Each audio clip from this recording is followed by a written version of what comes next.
Alright, I got a lot on my mind. So, this is the first of 3 rants that I'll be doing today. Oh yeah, it's one of those days. Ooh, ah, shock, awe, John Bolton is ready to testify. Who cares? John Bolton is a horrid individual.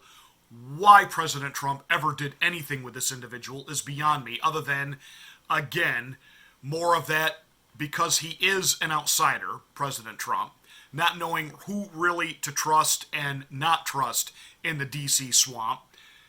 You know, John Bolton's one of those guys that comes highly recommended. He's an expert this, expert that. What John Bolton is an expert in is simply being a war hawk. He would have us perpetually at war with somebody forever.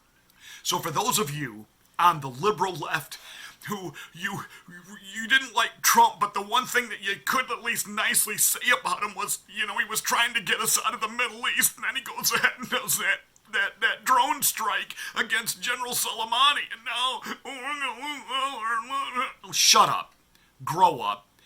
And the fact that Bolton is now ready to testify after President Trump launches a strategic strike against an enemy combatant, an enemy to the United States, the man that we now know,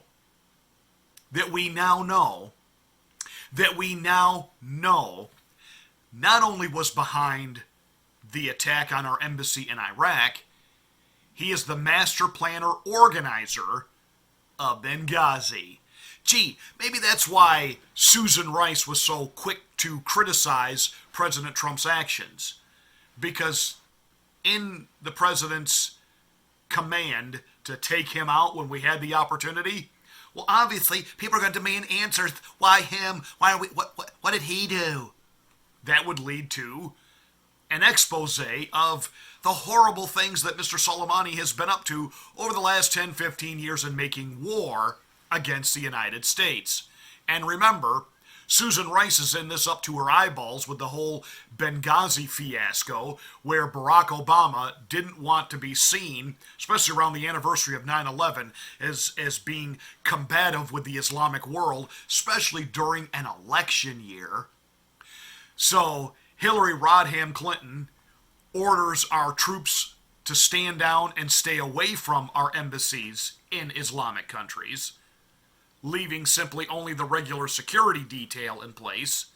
And then Susan Rice out there saying it was a horrible video on YouTube that provoked these people. When in all actuality, it was a planned attack. We left our ambassador, we left some of our military out to dry when a stand-down order was issued through Hillary Rodham Clinton from Barack Obama, because we didn't want the optics, especially when, remember, Obama was running that year against Mitt Romney on, let's see, GM was saved, Obama was dead, and we had defeated terrorism. Remember, that was his mantra. And why having video of an attack on the evening news at the Benghazi embassy, well, we can't have that. And after all, what difference at this point does it make, right? Now we find out that General Soleimani was the master architect and planner behind that. So for those of you that have been a little worried that Donald Trump was going back on what he said he was going to do about ending the endless wars, no, he's not. No, he's not. And I will cover that in video number 2.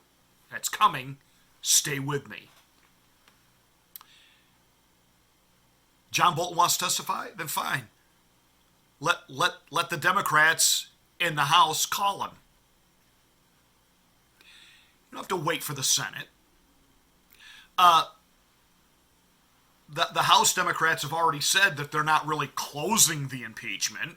Why, even if he gets reelected, we could reopen and charge him with something else. Because, they're already trying to build up a thing for a war crime here over his takedown of Soleimani. So the House of Representatives, i.e. Adam Schiff, i.e. Jerry the Nads Nadler, i.e. Nancy Bin Laden, could actually let Bolton come and testify. And we could watch the Republicans again, like Jim Jordan, tear into him. Now remember, John Bolton wanted us at war with somebody all the time. Now, supposedly, he's going to have nasty things to say about Donald Trump and foreign policy. Really.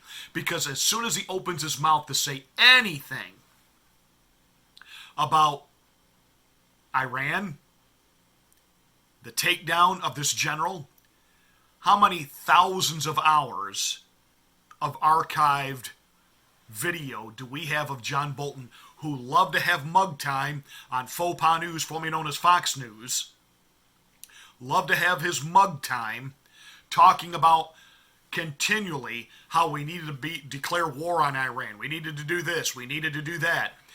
The fact that Donald Trump did what he did shows you he's not interested in a full-blown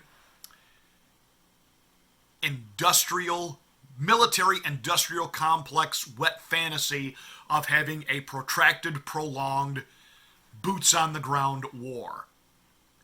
What he is doing, though, is sending a very clear message to our enemies.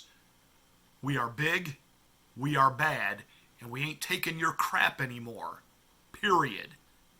And I will cover all of this in greater detail in video number 2, rant number 2. But Bolton wants to testify. He's ready to spill the beans. Spill them.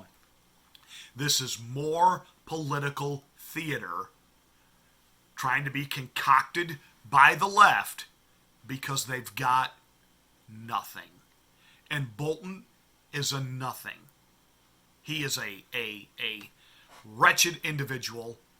He is a dishonest, disingenuous, nothing but a lunatic war hawk.